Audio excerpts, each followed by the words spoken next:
Hello bookworms! Today I'm going to be doing the mid-year book freakout tag. It's been a while since my last video. I actually have a video that was already filmed that I was like in the middle of editing. I was so close to finishing and then I just didn't. So I think I do want to do that at some point, but I'm sorry that I've been a little bit MIA.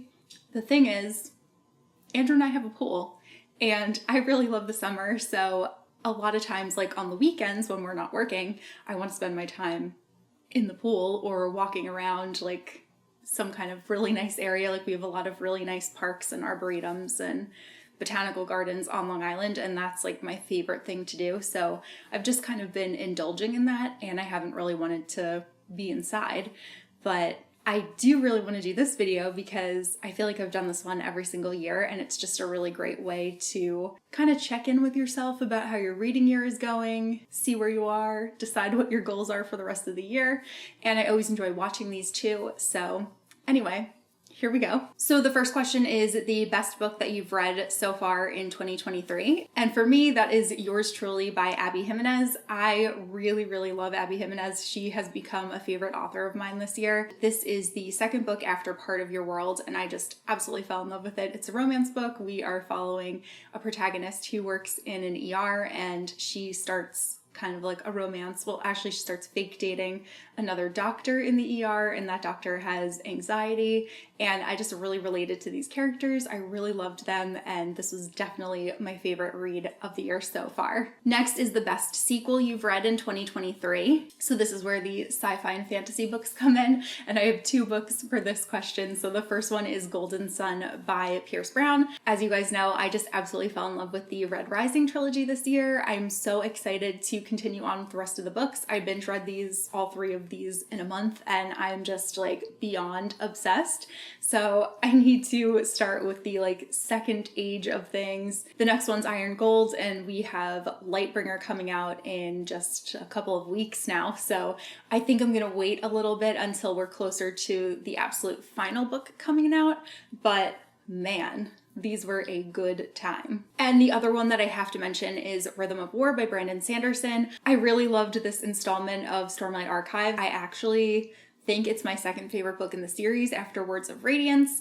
I really liked how sciencey it was. I felt so many emotions reading this book, and I've finally gotten Andrew to start reading them, so he is like just about done with Way of Kings, and I can't wait for him to keep reading and get caught up, because he keeps saying things to me and I'm like, I don't know what's going on there, because I just don't want to spoil anything. But yeah, definitely a favorite book of the year. Actually, I'm just going to throw in a third book for this question too, and that's the Happy Ever After playlist by Abby Jimenez. This is the second book after The Friend Zone, which I also really loved until something happened in it, and then I was like, wow, like this book was going to be 5 stars until this thing happened. Everyone kept telling me to just continue reading, so I did, and I ended up like really loving this one. Next is a new release you haven't read yet but want to. So for this, I feel like I have to say Fourth Wing by Rebecca Yarros.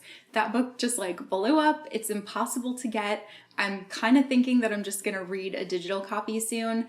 I did end up being one of the lucky people to get the Fairy Loot version before they announced the reprint, but wow, like the amount of money that the first printing is going for online is like sickening. Like I look at it from time to time just to see like, oh, is it something that I could potentially get? But like today someone was selling it on eBay for $700, which is just like madness to me, and I would never in a million years spend that much on a book. Like that's crazy to me. But anyway, there's just so much hype surrounding that one.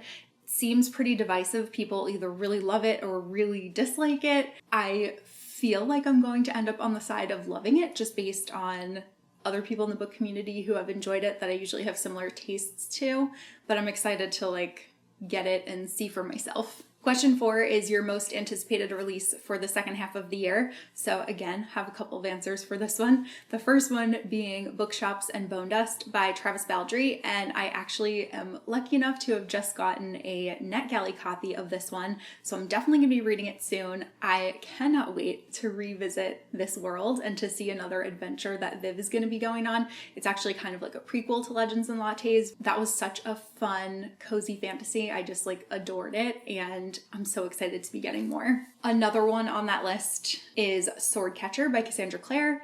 This one I actually got a physical arc of, and again, so excited to read this one. It's Cassandra Clare's first adult fantasy novel, and it's like an epic fantasy. It's set outside of the world of the Shadowhunters, so I'm just excited to see what kind of world she's been dreaming up next.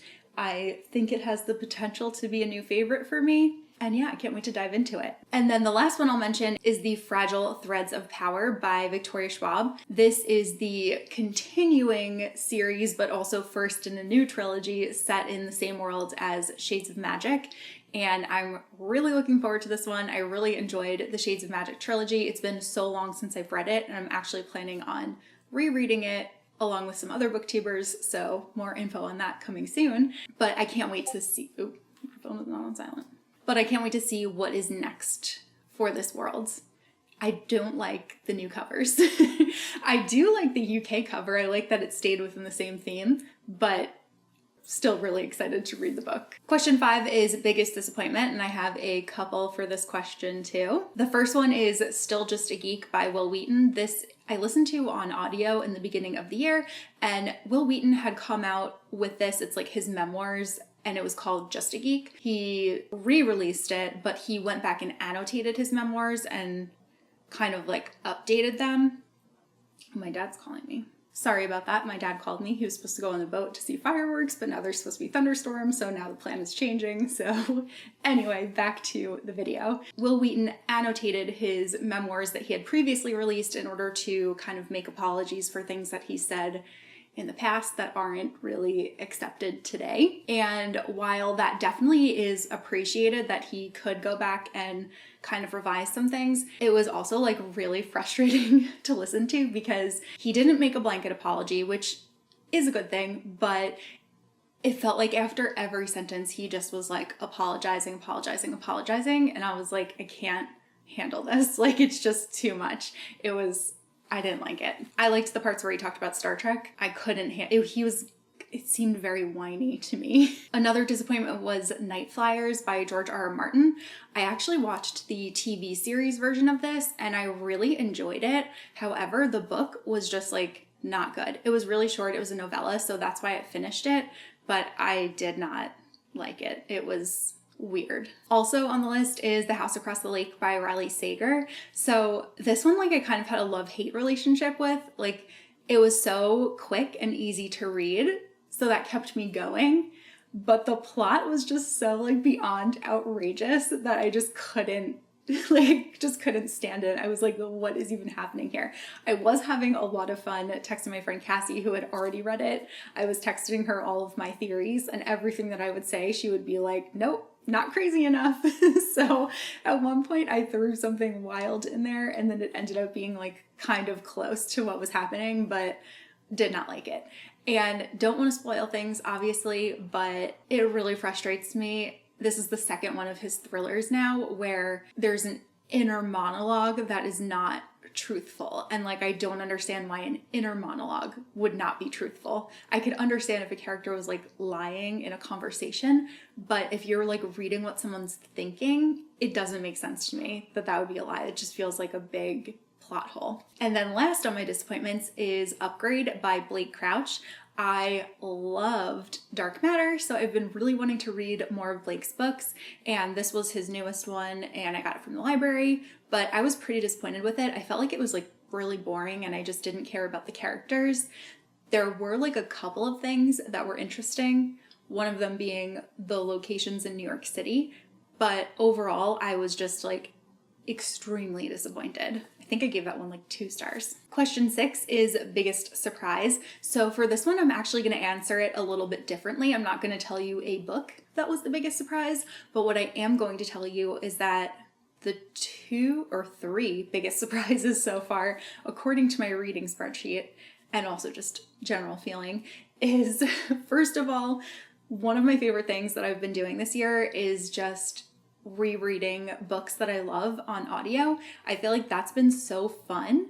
Like right now I'm rereading Throne of Glass. I previously reread the Percy Jackson series, the Hunger Games series, and it's just so fun. Like, it's just really nice to like listen and like relive the stories of these characters that I love. So I'm up to Queen of Shadows right now, which is also my favorite book in Throne of Glass.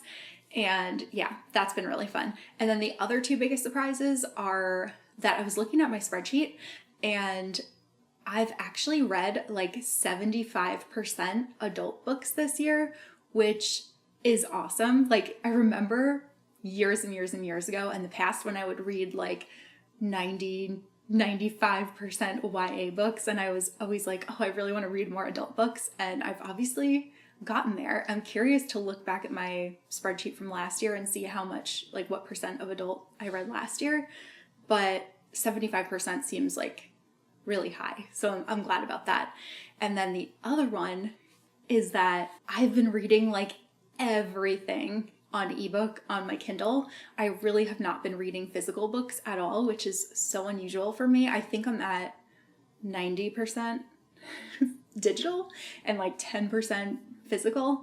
And that's only because I've been reading like some manga and graphic novels. I really haven't read any novels physically. So those are my biggest surprises. Question 7 is favorite new author. So obviously Abby Jimenez, who I mentioned earlier in the video. I have now read 4 of her books. I only have 1 left to go, which is really distressing because I can always count on her for like an amazing time when I'm reading her books. Though she did just sign a deal with Hachette, so I think that she has a new book coming from them every year for the next 3 years. But I want more. And then my other new favorite author is absolutely Pierce Brown, who again, I also mentioned because of Golden Sun, but the Red Rising series just sucked me in, and his writing is so engaging and so action-packed and so profound, and I really love his work. So those are my 2 new favorite authors for the year. Question 8 is newest fictional crush. So I literally never answer this one, but I'm actually gonna do it this year. So the 2 that I would say are Dr. Maddox from Yours Truly, who again, mentioned that book earlier. Also Beckett from In the Weeds, which is the second book in the Lovelight Farms series. I just read that one recently and really enjoyed it. Question 9 is newest favorite character. So I have 2. One is Winry from Full Metal Alchemist. I really like her. She is a lot of fun. I'm about like halfway through the Full Metal Alchemist series now. Really hoping to pick up my pace on that, but I just haven't been home, and I read those physically at home. And then the other favorite character that I would mention is almost the entire cast of Red Rising. Either love a lot of them or I hate a lot of them, and either way, like I have very strong feelings about every character, which is awesome. Question 10 is a book that made you cry, and as I always say, a better question would be, what book didn't make me cry?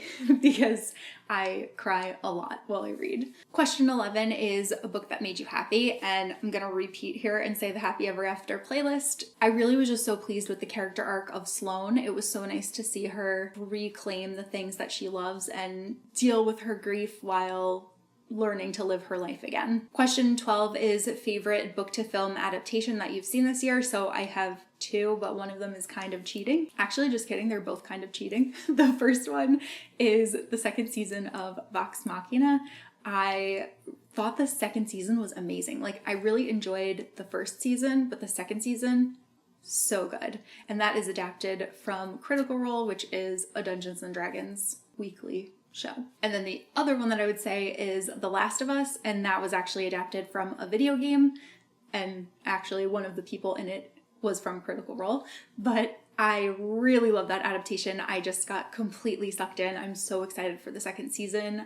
I was not expecting to like this show anywhere near as much as I did, but it's probably my favorite thing that I've watched so far this year. Question 13 is the most beautiful book that you've bought so far this year. So again, I'll show you a couple. The first one being Trust of the Emerald Sea by Brandon Sanderson. I think that the Secret Projects have been so gorgeous, and particularly Tress. The vibes and like the character art in here, like everything. Look at that title page. I love like all of the color, the illustrations. It's truly just a stunning book. I also love this copy of Legends and Lattes from Fairy Loot. It's so pretty. The sprayed pages are gorgeous. I like that it's like a metallic rainbow. I've just never seen that done before. And it has a little cup of coffee and a croissant. And then I also really like that the end papers kept the original artwork, because that is probably my favorite book cover in like years.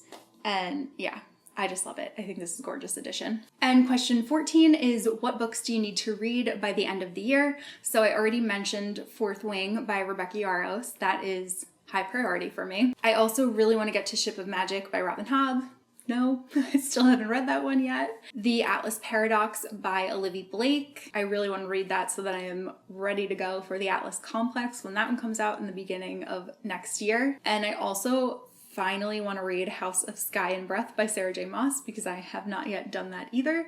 I do want to reread House of Earth and Blood first, so I think what I'm kind of going to do, I told you I was rereading Throne of Glass, is I think I'm going to reread all of Throne of Glass, then I think I'm going to reread all of ACOTAR, and then I think I'm going to reread House of Earth and Blood, and then I'll finally read House of Sky and Breath. So that's like kind of the plan, but those are probably my like top priorities before the end of the year. So that is all that I have for this video.